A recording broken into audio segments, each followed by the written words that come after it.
Now time for the 7 things you'll be talking about today.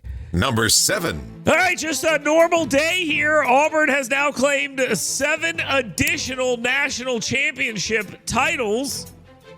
Okay, so they now have a whole bunch.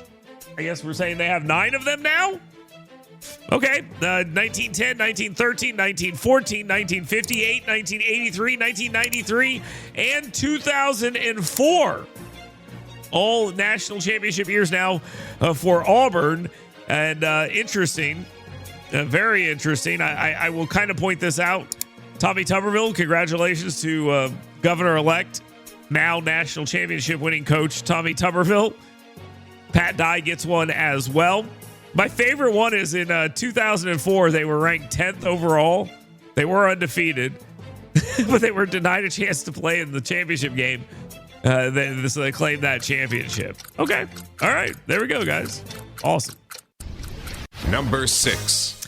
It was a big day for Governor-elect national championship winning coach, United States Senator Tommy Tuberville, because yesterday he got the endorsement of Taylor Hicks.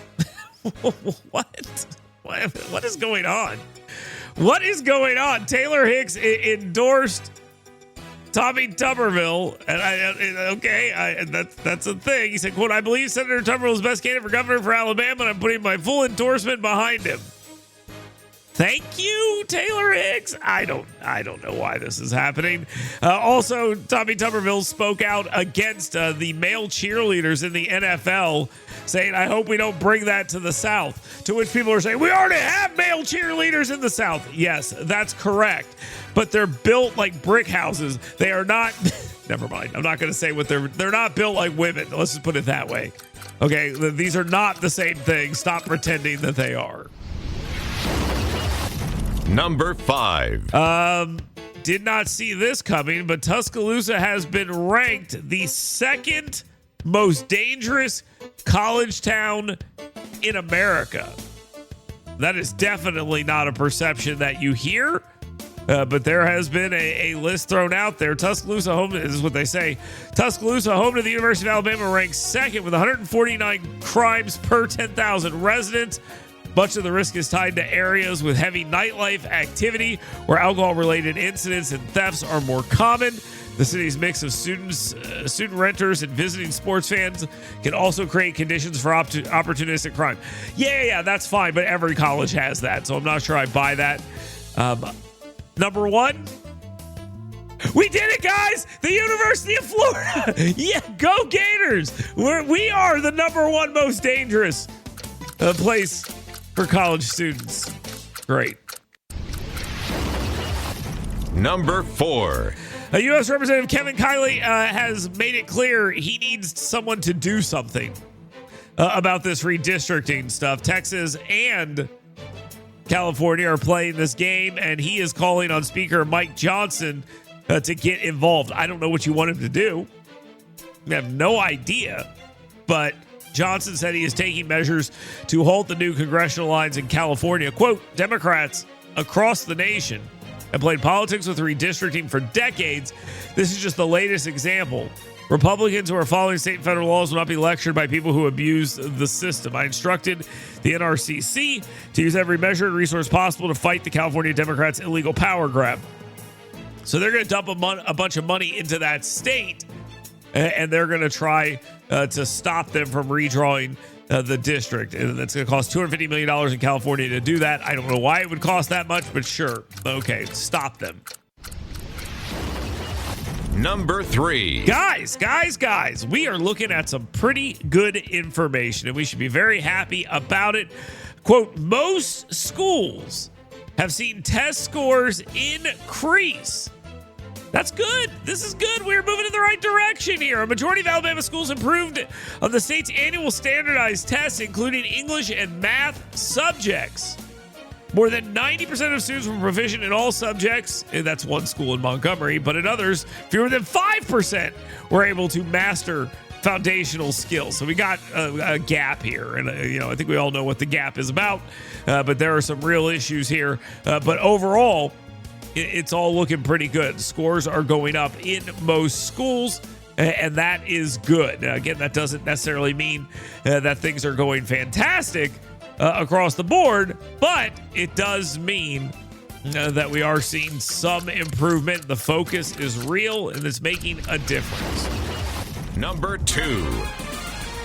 President Donald Trump has made it clear that U.S. soldiers will not be used on the ground in Ukraine as security guarantees, as more details are coming in about what exactly the Ukraine talks will end up looking like. Now, there's pressure for a trilateral summit with Russian President Vladimir Putin and Volodymyr Zelensky from Ukraine. But it looks like maybe Putin is balking at that at this point, and maybe that's a bit of a problem as to what they want, because it looks like this is sort of working out in Putin's favor.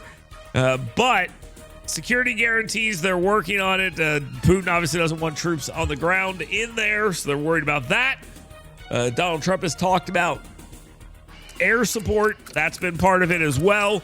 I don't like where this is trending personally. Now, time for the number 1 thing you'll be talking about today. But just because I don't like where this appears to be trending personally, it doesn't mean that a plurality of Americans don't approve of President Trump's meeting with Russian President Vladimir Putin, because they do.